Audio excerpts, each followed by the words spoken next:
Myco-Listeners. This is your one and only Nova Mycelia, tuning in across the cosmic mycelial network. And I just want to say, you picked the perfect moment to press play. Welcome to another thrilling spore burst of knowledge, curiosity, and mycelial magic. This is episode 7 of season 3 of the TMN-Podcast. And we are diving deep into a pair of topics that have the entire mushroom network buzzing like a freshly fruiting log after the first spring rain. Now I could tell you what's coming. But let's be real. What's the fun in spoiling a good mystery?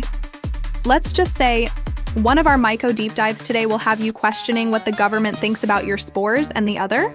Well, let's just say it might make you want to lace up your boots, grab a basket, and go exploring. But before we get Myco-Deep into all of that, you know I've got some massive TMN updates to share. And Myco fam, this past week has been absolutely out of this world. On the fungal frontiers side of things, the visual Myco-versal realm building just leveled up. We're talking glowing hollows, towering cap cliffs, and lore drops that'll make your brain spore spin. If you thought Spore Mind Ridge or the hollow caps were wild before, just wait till you see what's next. And over at the Mushroom Academy, we've got something special fruiting this month. We're refreshing and expanding both of our living courses. The fan-favorite free journey, Introduction to Mycology, exploring the fascinating world of fungi. And our more advanced, Spore Explorer, Home Mycology Adventures, for those brave enough to bring the mycelium indoors. And remember, living courses mean lifetime access, lifetime updates, and a community that keeps growing, just like a thriving mushroom colony. Whether you're just beginning your mycology journey or already deep in the mycelial matrix, these courses evolve with you. Alrighty, Myco-Listeners, settle in, hydrate, light a candle, sip something earthy, because what we're about to explore might challenge your perspective, ignite your foraging instincts, and maybe even stir up some righteous fungal fire. Let's get into it. Cue the spores. All right, Myco-Listeners, welcome back to a really crucial Myco-Deep-Dive. This is the TMN-Podcast, your spot for everything fungi. Hello, everyone. And today we've got something pretty serious brewing in Florida that, frankly, needs your attention. We're calling it Spore Wars. Yeah, Spore Wars feels about right. Think of this as maybe a special bulletin just for you, our Myco-Listener community. We need to take a really close look at a proposed legislative crackdown happening down in Florida. One that directly targets, well, the very beginnings of the psychedelic fungi world. Exactly. We're diving into Florida House Bill 651 and also Senate Bill 700. Now, these aren't simple laser-focused bills. They're huge. We're talking 150-page agricultural reform bills covering all sorts of things. Right. But hidden deep inside, there's this specific provision aimed squarely at spores and mycelium.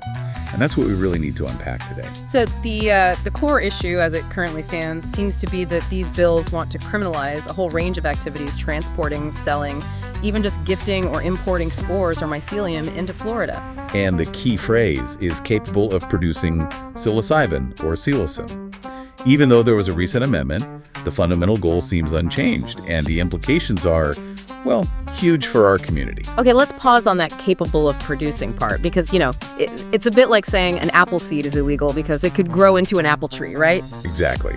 The spores themselves, they don't actually contain the psychoactive compounds. No psilocybin, no psilocin, not yet. Not in the spore stage. So the big question for all of us, for you Myco-Listeners, is what does this actually mean in practice? What could the knock-on effects be for, you know, enthusiasts, researchers, educators, even for personal or spiritual practices involving fungi? It's a fundamental shift, really. Looking at the actual text, this focus on potential is the crux of it. Like you said, the spores are inert, chemically speaking, regarding those compounds.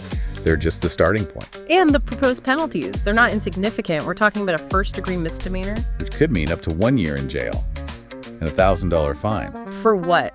For selling spores. For sharing them for microscopic study, maybe. Yes, or gifting them, or transporting them. Activities that are right now often part of legitimate research, education, or just community sharing. Citizen science projects, for instance. Imagine that. Your local mycology group sharing interesting spores for people to look at under a microscope. Boom, misdemeanor charges. That seems to be the potential consequence, yes. Yeah. Think about the impact on those citizen science initiatives. They had so much valuable data. or spore banks, informal networks where people trade unique genetics for study. And what about educational grow kits, the kind designed just to show people how mushrooms grow? Could they fall under this? It's certainly possible, given the broad language about materials capable of producing psilocybin. It casts a very wide net. Okay, now here's where it gets really interesting, maybe even a bit contradictory when you look at the federal level. Right, because just last year, in 2023, the DEA actually put out a memo. Terrence Booz, from their Drug and Chemical Evaluation section, was quite clear. What did he say? He stated that mushroom spores, provided they don't actually contain psilocybin or psilocin or any other controlled substance, are not federally regulated under the Controlled Substances Act. So the feds are saying the spores themselves aren't illegal. Correct, because they lack the active compounds. But Florida is trying to make them illegal based on what they might become later? That's the conflict right there. Right. Federal stance, not controlled. Florida proposal. Criminalize based on potential. It's a direct clash. That seems significant. It feels like Florida is trying to get ahead of federal law or maybe create its own standard entirely. It certainly sets up a conflict, and it does raise concerns about setting maybe a dangerous legislative precedent if Florida succeeds with this potential argument. What stops other states from doing the same? Not just for spores, but maybe for other things too. Exactly. Where does that logic end? It's a departure from the usual legal principle of criminalizing the substance itself, not just the precursor materials that don't contain it. It feels like a very broad overreach based on maybe fear rather than current reality. That's one interpretation, yes. It definitely shifts the legal ground significantly. Now let's talk about the people involved. During the public comment phases for these bills, some important points were raised, weren't they? About rights and freedoms. Yes, absolutely. During a Senate Appropriations Committee meeting, for example, a speaker named Daniel Freeman brought up some really critical points about indigenous rights and religious freedom. Okay, what was his argument? He specifically cited the Religious Freedom Restoration Act, RFRA, from 1993. RFRA. For our listeners, that's a federal law designed to protect religious practices from government interference, right? Exactly. It basically says the government can't place a substantial burden on someone's sincere religious practice unless it has a very compelling reason and uses the least restrictive means possible. So how does that apply here? Well, Freeman argued that psilocybin-containing mushrooms play a deeply sacred medicinal role in several indigenous traditions. He mentioned Quechua, Nagual, and various North Native American cultures. So these aren't just recreational substances for these groups? Not at all. They're sacraments, part of long-standing spiritual and healing practices. Freeman's point was that criminalizing the source of these sacraments, the spores and mycelium within a massive agricultural bill, likely without fully considering these religious implications, creates a significant burden on their freedom to practice their religion. A burden potentially violating RFRA. That was his argument, that it infringes upon these protected rights. And what was the outcome of raising those concerns? Did it change anything? Unfortunately, no. Despite those powerful arguments highlighting potential violations of fundamental religious freedoms, the spore ban provision remained in both the House and Senate bills. So those voices were heard, but ultimately didn't shift the direction of the legislation. It appears not, which is quite concerning for those communities and for the principle of religious freedom in this context. Now, there was also something interesting about the lawmakers themselves, wasn't there? Some apparent discomfort even among those supporting the bill. Yes, that's a really fascinating wrinkle in this whole situation.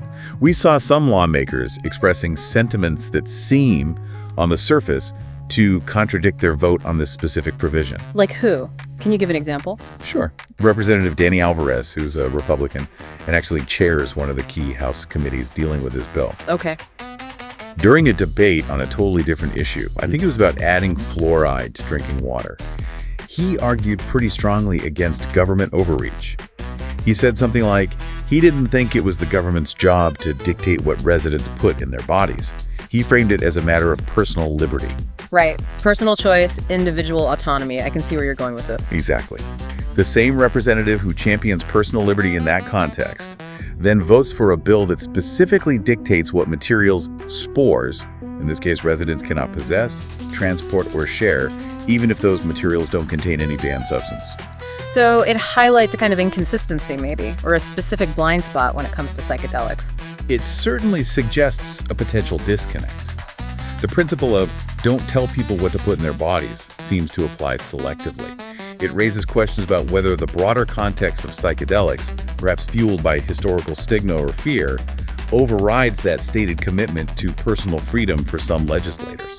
It's almost like the word psychedelic triggers a different set of rules, ignoring the nuances between inert spores and active compounds. That could be part of it. It's complex, but the contradiction is definitely there in the legislative discourse. Okay, so zooming out again, let's remind ourselves of the current legal status in Florida just for context. Right. It's crucial to remember. Psilocybin, the sonocyte, the actual psychoactive compounds found in mature mushrooms are already illegal in Florida. And have been for a long time. Yes, they're Scheduled 1, controlled substances. Possession is a third-degree felony. Serious stuff. So the existing laws are already quite strict regarding the active compounds. This new legislation isn't about making those illegal.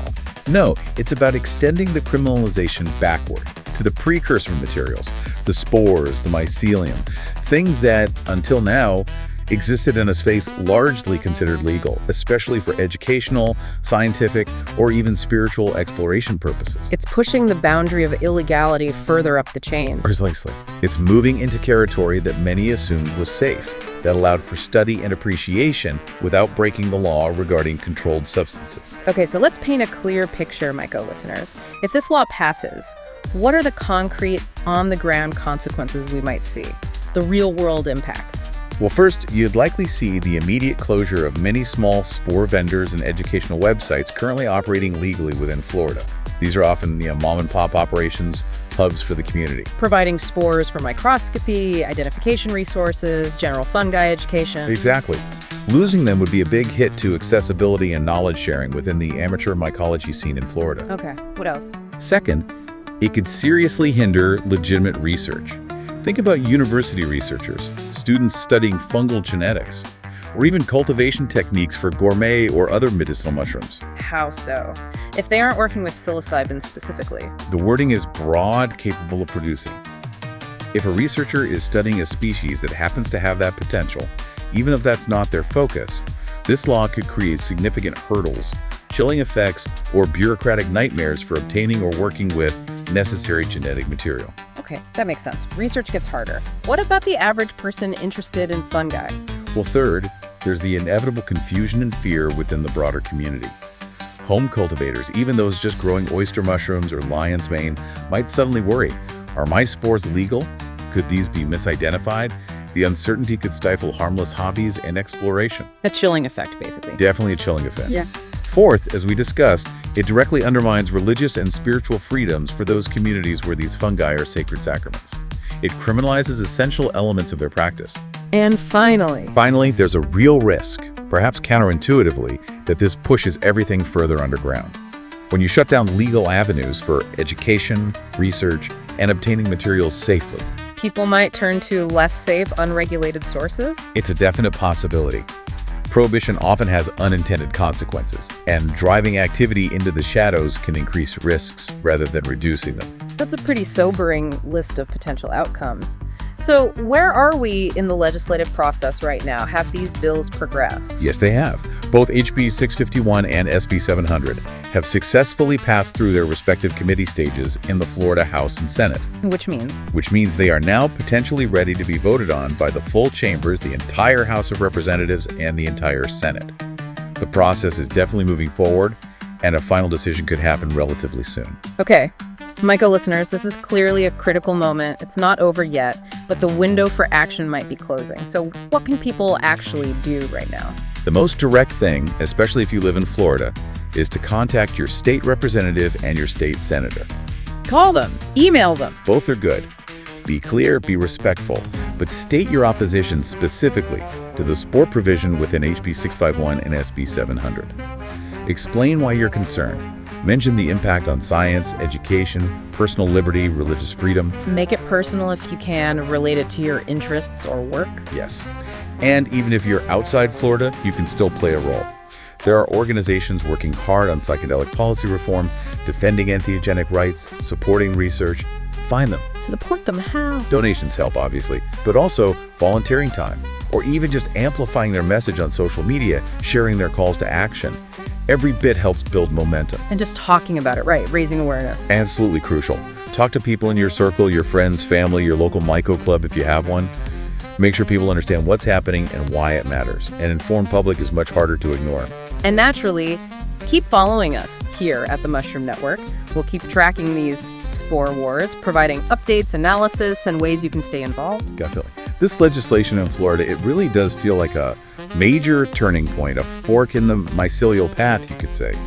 The outcome there could easily influence what happens elsewhere. Yeah, it feels like a moment where, unfortunately, fear-based policy could really stifle education, science, and for some deeply important spiritual practices related to fungi.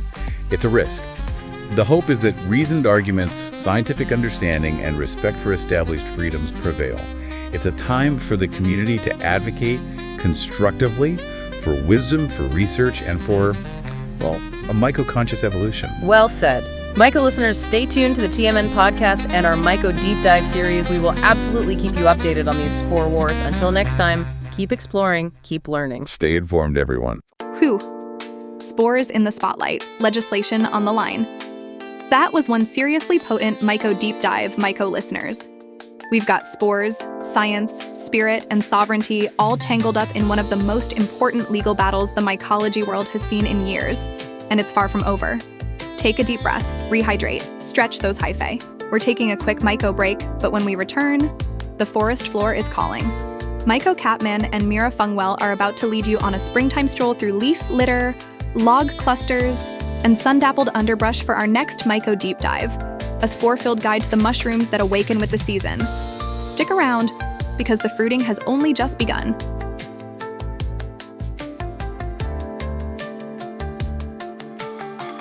Are you tired of the same three corporations controlling all the music you hear? Yeah, so were we. So we said spore it and made our own. Welcome to TMN Radio, where we've infected the airwaves with fungi-powered frequencies. We got underground bangers, Myco-Deep-Dives, and cosmic beats big box media is too scared to touch. 24/7. No ads, except this one. And, well, these are actually technically called myco breaks. So inhale some mycelium-infused air, embrace your inner tree hugger, and get ready for some mind-blowing mycomania. The Mushroom Network has spoken. You've been chosen. Tune in, the hottest growing underground network around. TMN Radio. It's alive.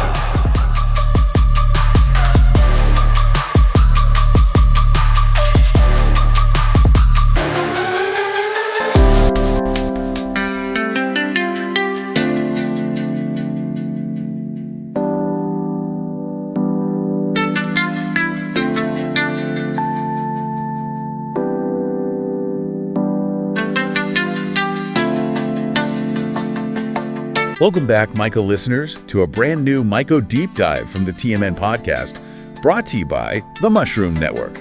Spring is definitely in the air, and for us fungi fanatics, that means the forests are stirring. Oh, yeah. You can smell that earthy life, and the incredible world of fungi is waking up all around us. It's a really exciting time of year. You know, after those dormant months, there's this energy, you can almost feel it.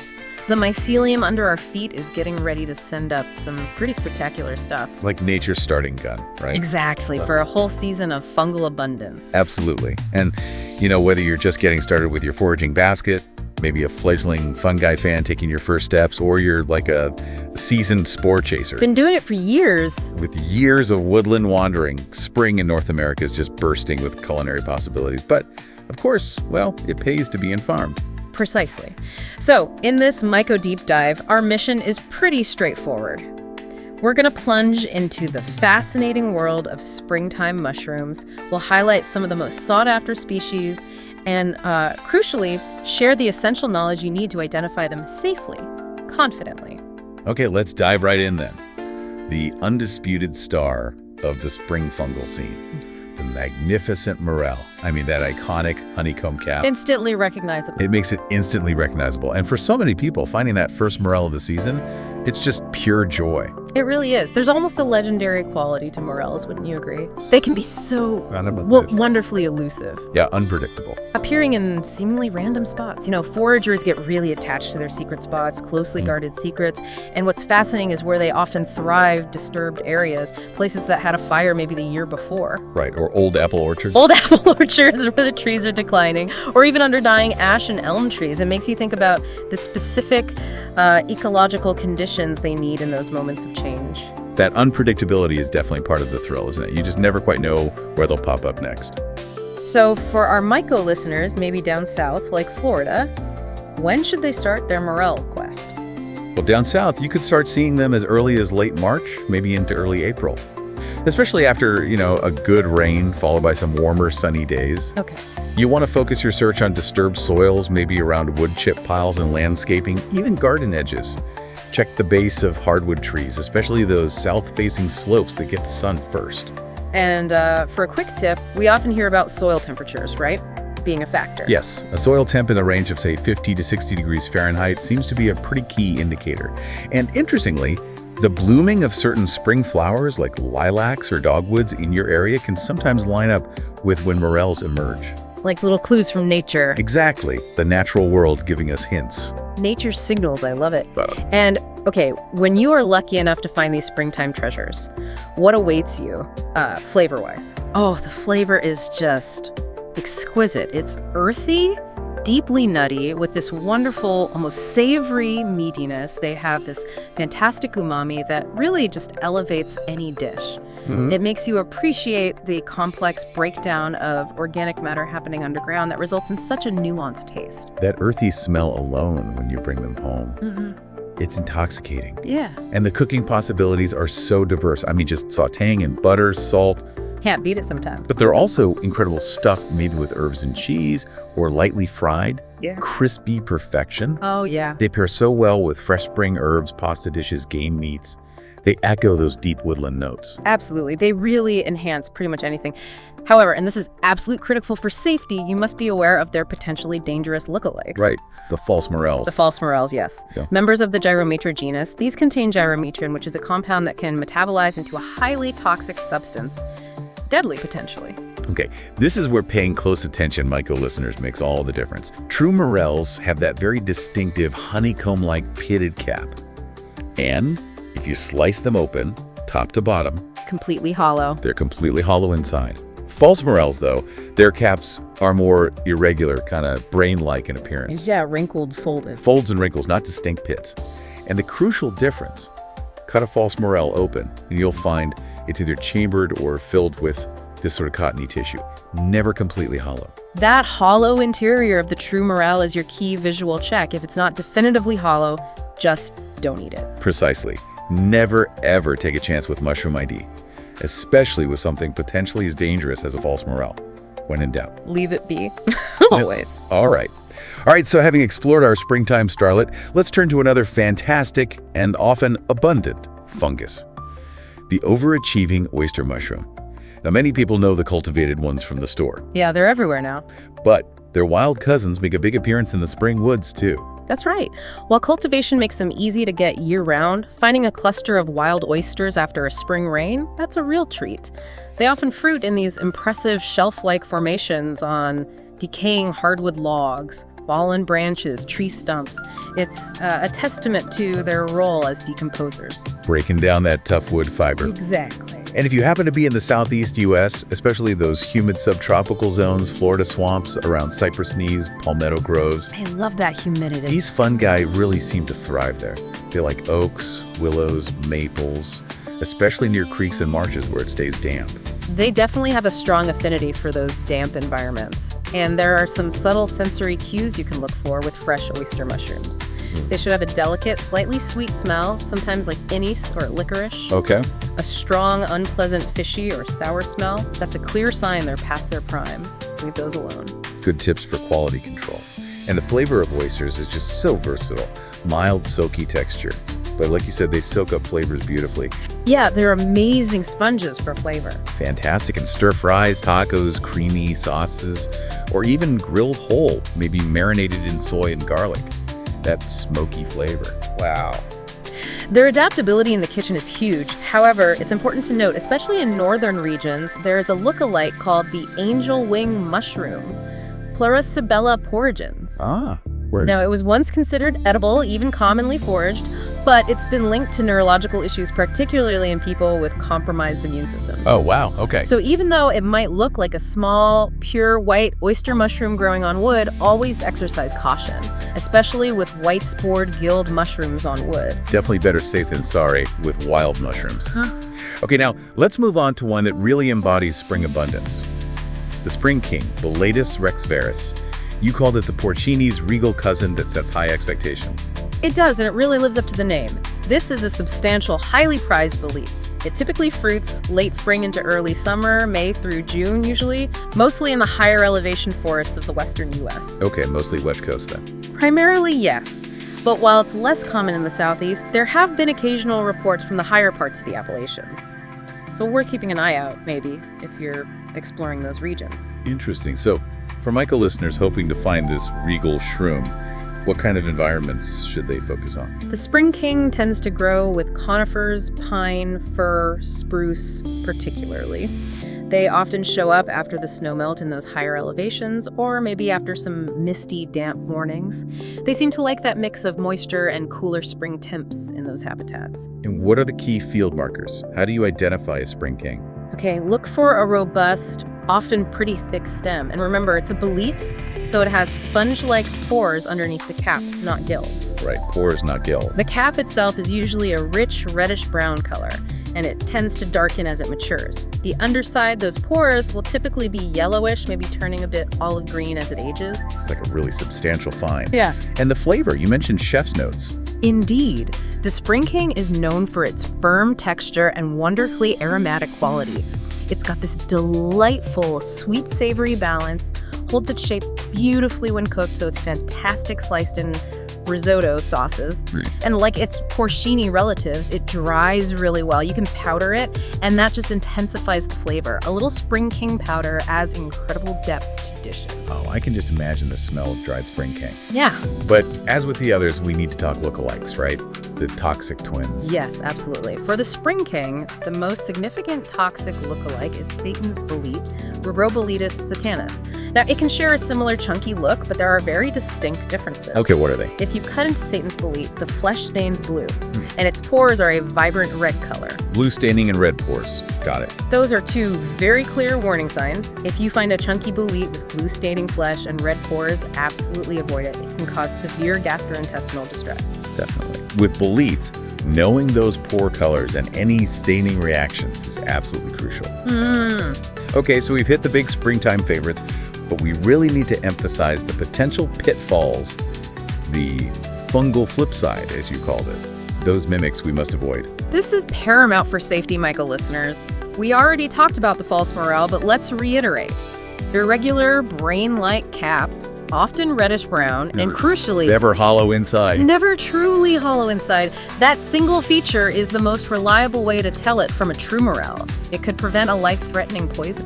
Absolutely critical. Yeah. And then there's the aptly named jack-o'-lantern mushroom, Onflotus ludens.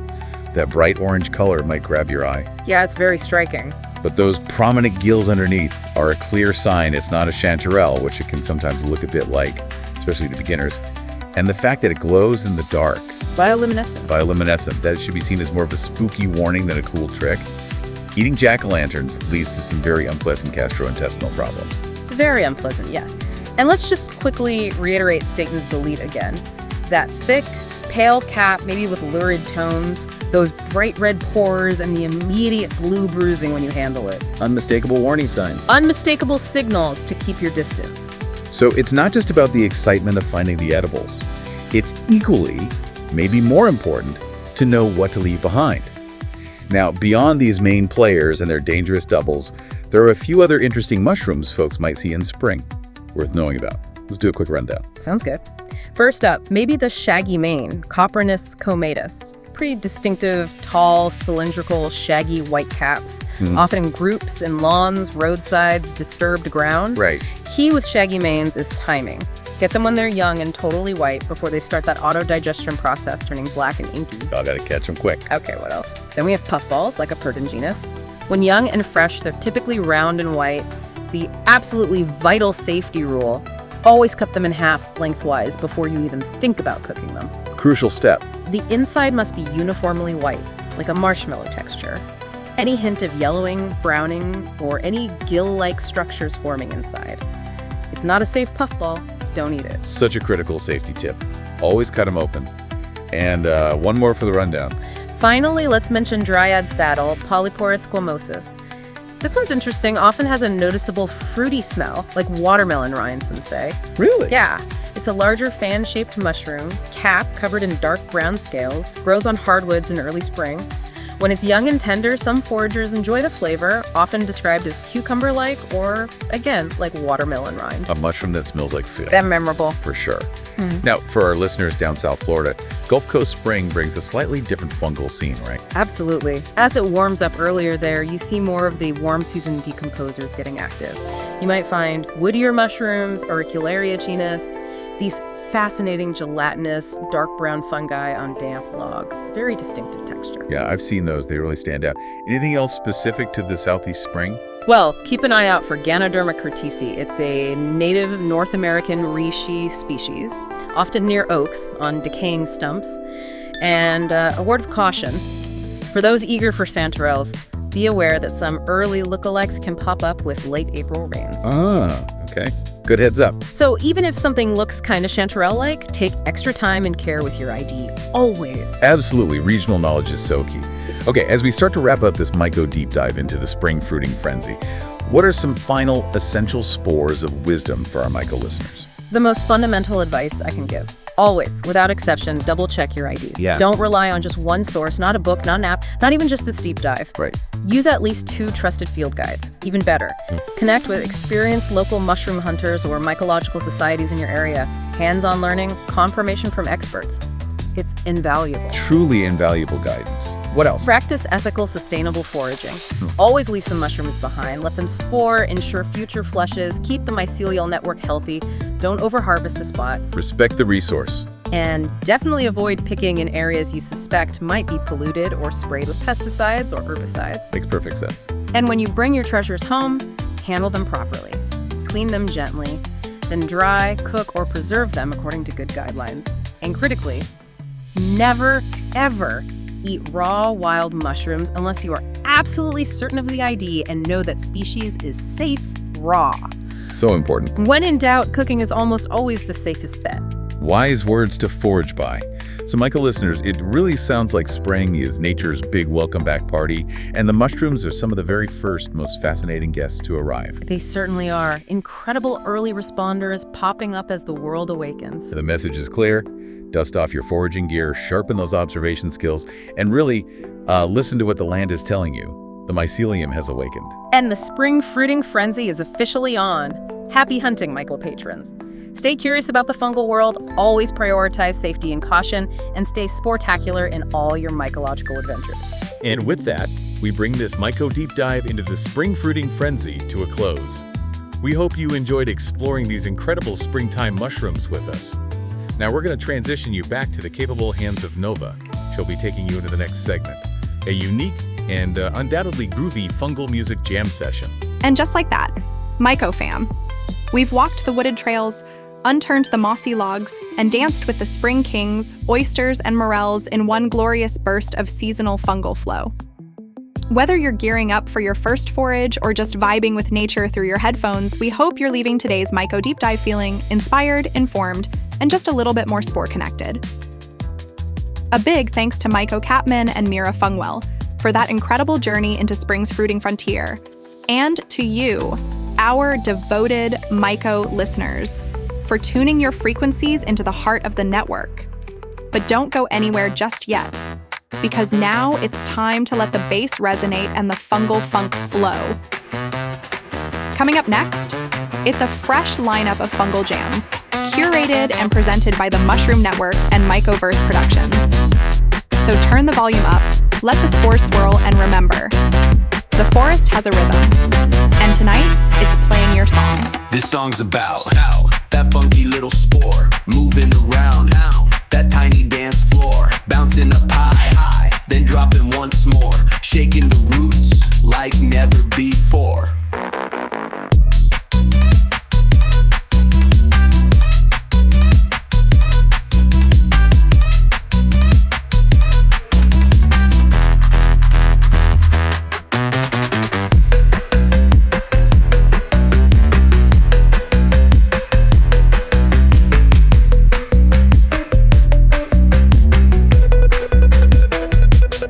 This song's about that funky little spore, moving around that tiny dance floor, bouncing up high, then dropping once more, shaking the roots like never before.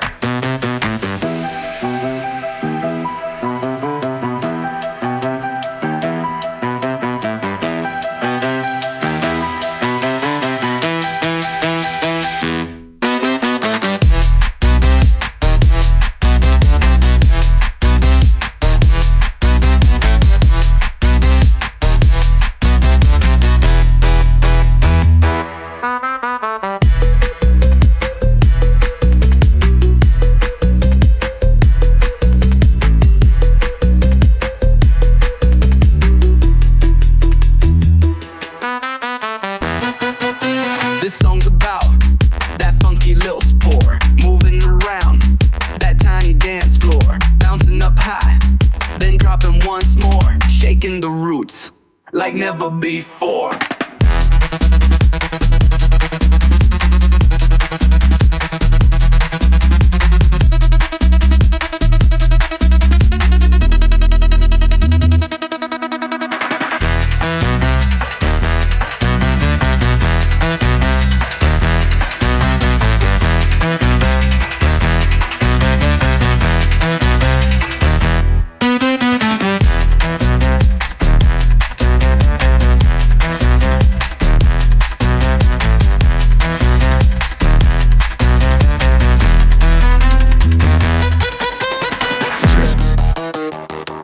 Drip, drip, decode the cap.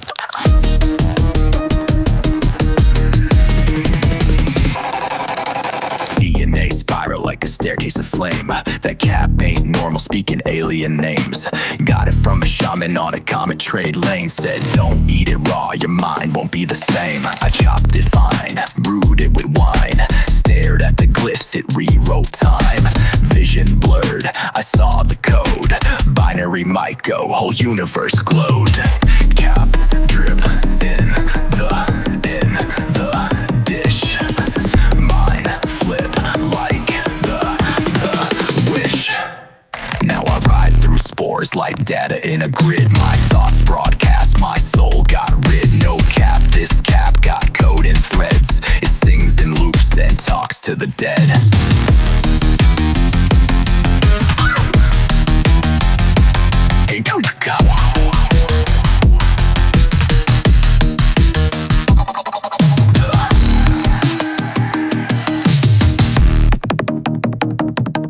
Now I ride through spores like data in a grid. My thoughts broadcast, my soul got rid. No cap, this cap got code in threads. It sings in loops and talks to the dead.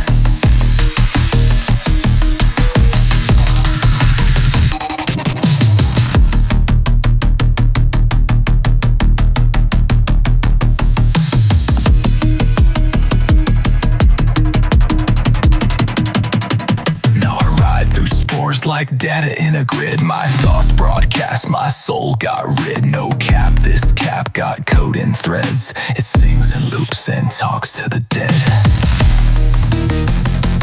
Headline, decode the cap.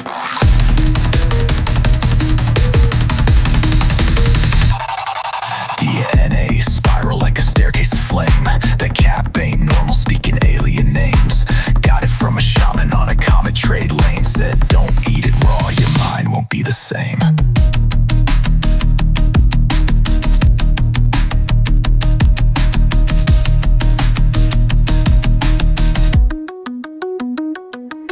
I chopped it fine, brewed it with wine, stared at the glyphs, it rewrote time. Vision blurred, I saw the code. Binary Myco, whole universe glowed. Trim, cap, trim, the, then the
for the caps that'll make you vanish. Hit warp, scan the crater face, got coordinates on that globe. Fungal fields on Alpha X, stalks dancing in the snow. Got a plasma knife in my satchel for the stalks with teeth. Some myco ain't meant to harvest, some whisper when they breathe. Caught a cap on Delta root near the ridge of Spore and Small. Glowed green in my visor, had that outlaw cosmic draw. Sold 3 to the smugglers on MC Inspires Peak, but kept the rare one for myself. Shroom spoken mystic leaks.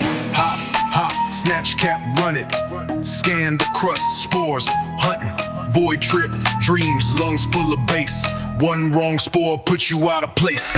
We grind across terrain like beetles from the crypt. My hover rig bumping trap beats, mushroom packs and zip. Every biome got a king cap, every dome got guards, but I'm slicing through the red zones, leaving nothing but spores and shards. Echo suit smell like Bruceville cap, boot strip myco oil. I harvest secrets from ancient soil, trade death for alien spoil. Riding slow through Saturn's tombs, cloak mode on my visor. Planet hopping just to prove I'm the spore world's lone survivor.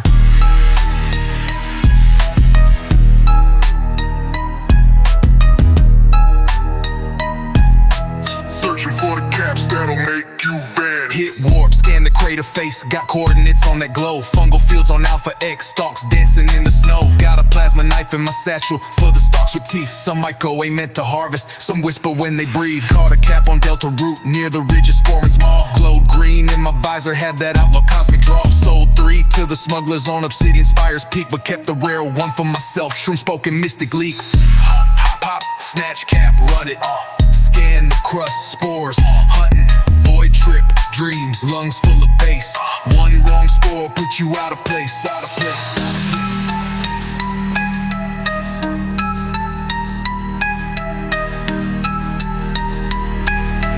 One wrong spore put you out of place, out of place. We grind across terrain like beetles from the crypt. My hover rig bumping trap beats, mushroom packs and zip. Every biome got a king cap, every dome got guards, but I'm slicing through the red zones, leaving nothing but spores and shards. Echo suit smell like Bruceville cap, boot strip myco oil. I harvest secrets from ancient soil, trade death for alien spoil. Riding slow through Saturn's tombs, cloak mode on my visor. Planet hopping just to prove I'm the spore world's lone survivor.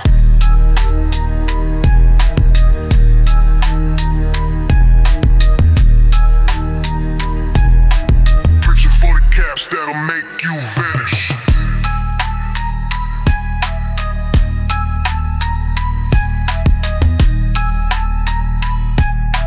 Planet hopping just to prove I'm the spore world's lone survivor.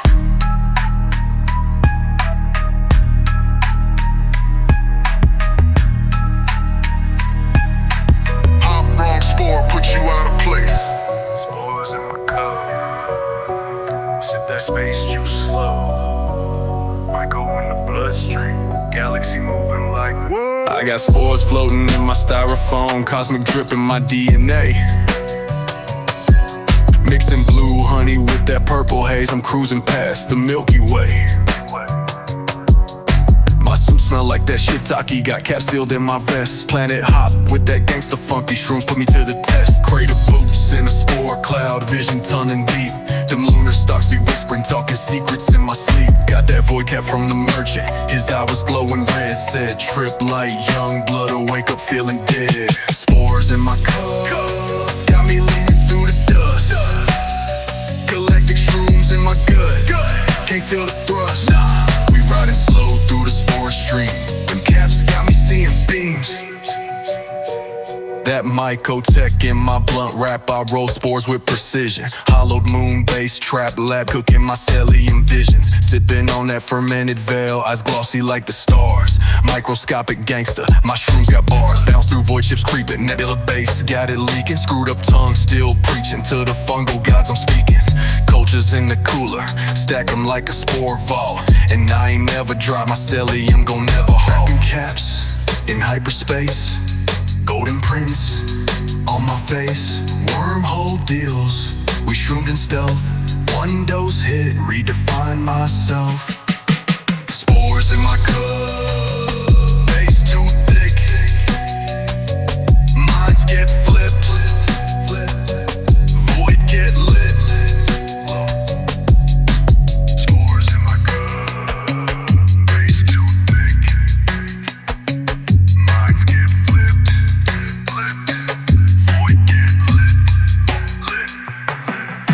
Spores in my cup, riding slow.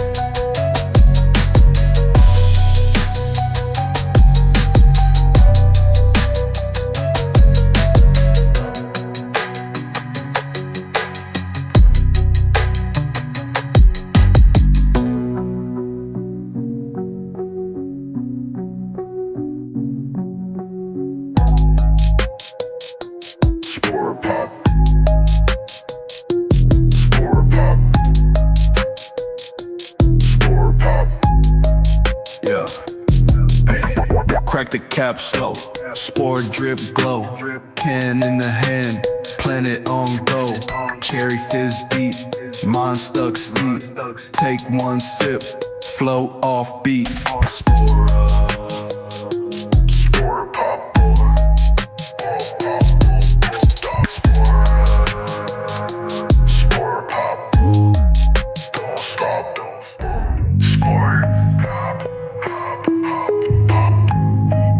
Pop. Spore. Buzz cap buzz, glow like dust. Forbidden drop, now you trust. Mushroom ride, trap slide wide. Fizz so thick, time slip fried. Spore pop.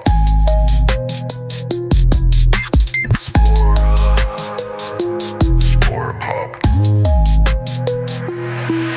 Don't spore.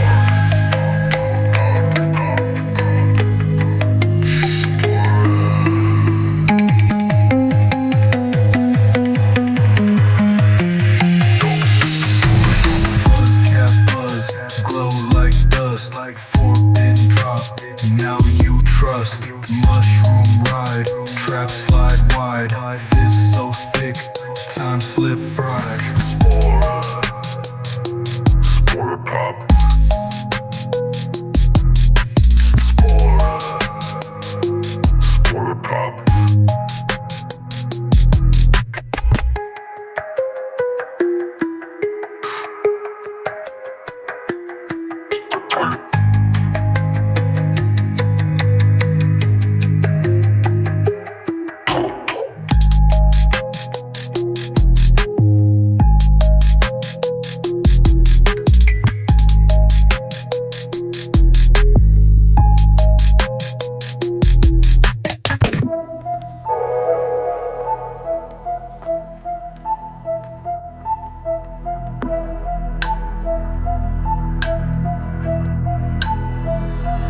Hyphae in my brain. Make me go insane.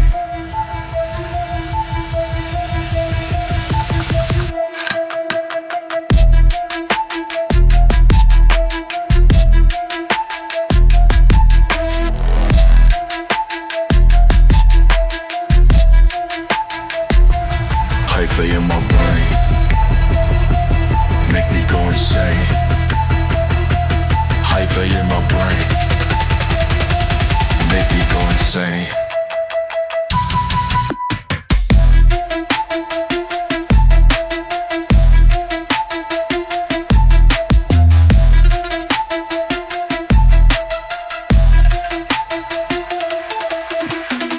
Hyphae in my brain.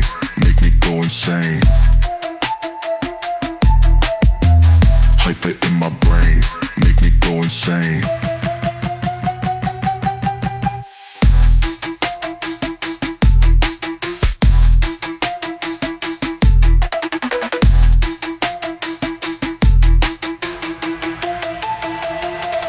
Hyphae in my brain,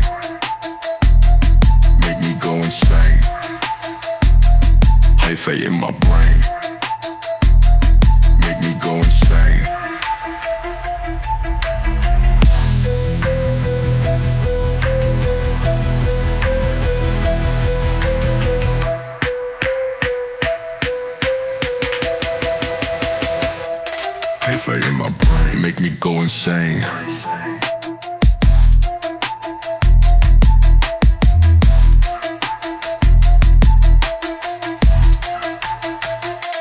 Hyphae in my brain, make me go insane. Hyphae in my brain,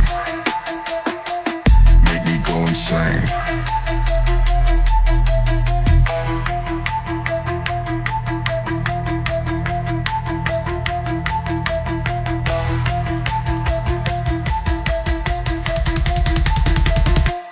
Hyphae in my brain.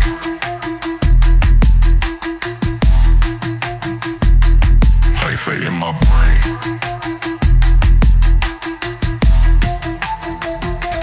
Hyphae in my brain.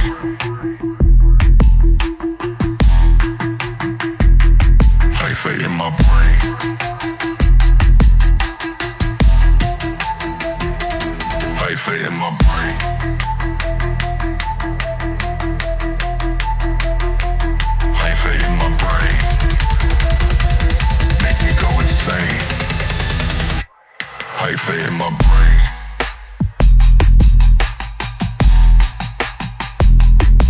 Hyphae in my brain.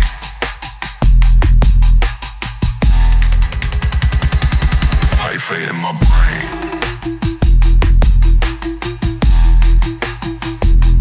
Hyphae in my brain.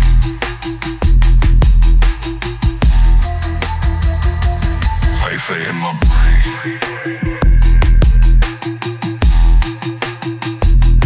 Hyphae in my brain.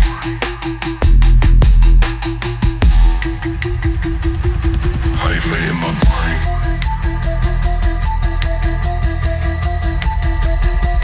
Hyphae in my brain. Make me go.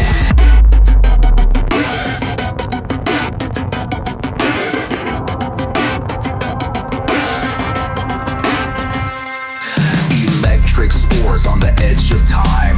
Fungal currents in liquid rhyme. Vibrations rippling, breaking the mold. Bass beats dripping in spores of gold.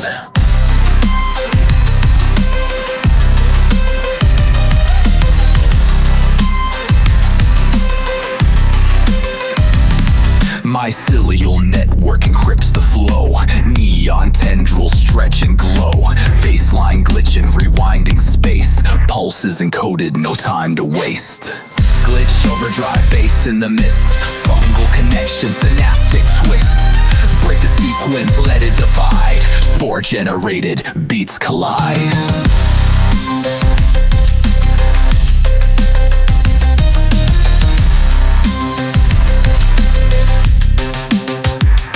Fractalized tempo, infinite wave. Spore-born rhythm, the system enslaves. Biotech fusion, future unfolds. Mushroom machine, the story retold. Echoing spores, the sound will remain. Looping forever in digital rain. Sync to the signal, ride with the tide. Myco-glitch overdrive, bass amplified.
Dripping in spores of gold.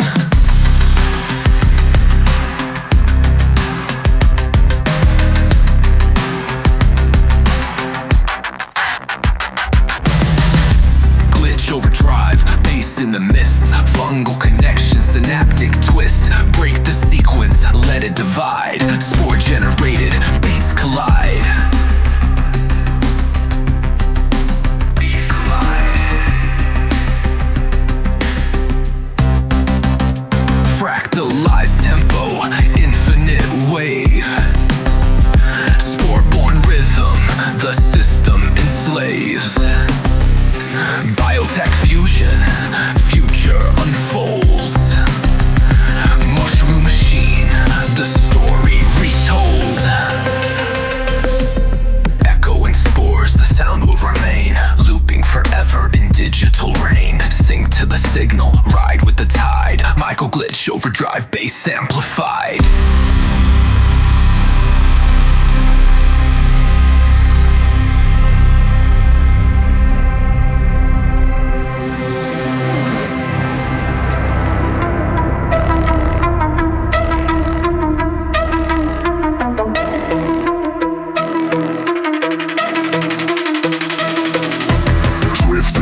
storms turn the dark into light. I see echoes of me from a life I ain't lived. Every step's deja vu, like the cosmos is rigged.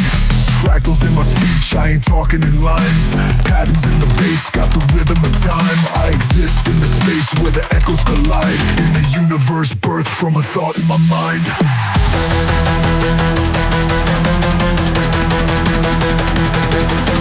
I ain't lost, I'm awake inside an infinite dream. Shape fold, time bends, I unravel the seams. Drifting through dimensions, lost in the code. Fractals in my vision, watch reality explode. Time loop glitching, echoes in the dome. Everything is everything, the universe is home.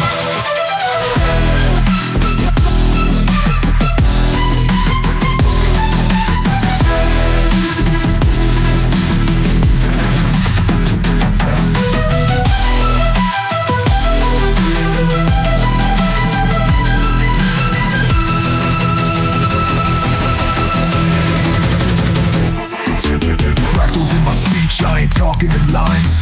Patterns in the bass, got the rhythm of time. I exist in the space where the echoes collide. In the universe, birthed from a thought in my mind. I ain't lost, I'm awake inside the infinite dream. Shapes fold, time bends, I unravel the seams. Unravel the seams. Unravel the seams.